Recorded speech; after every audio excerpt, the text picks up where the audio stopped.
ও ভাইয়ার জন্য অনেক কিছু কিনেছি। আমি তো জানি না আপনারা যদি আমাকে ফলো করেন, আমার তো অনেক ইভেন্টস কভার করা হয়।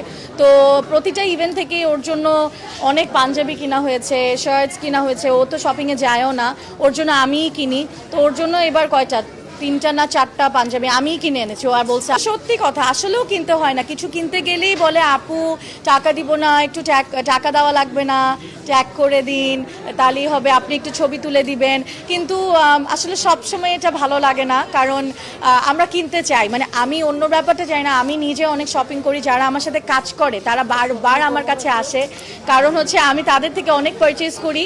তো কমিয়ে দেয় অবশ্যই, কিন্তু সবসময় ফ্রি নেই, এটা একদমই ভুল ধারণা। ঠিক আছে, একবার তারা আমাকে ভালোবেসে দিতেই পারে, বাট ওনার কাপড় যদি আমার বারবার পছন্দ হয় কমিয়ে দেয়, কিন্তু ফ্রিতে নেই না আমরা, না এটা একদম পুরাপুরি আমি আসলে যেতে পারবো না আপনার কথায়। রোজা নিয়ে ওরকম স্মৃতি কি, যে ছোটবেলায় হতো কি ফ্যামিলি মিলে, আমার আব্বু আম্মু আমার বোন মিলে আমরা একসাথে বসে মোনাজাত ধরে এরপর ইফতার করতাম।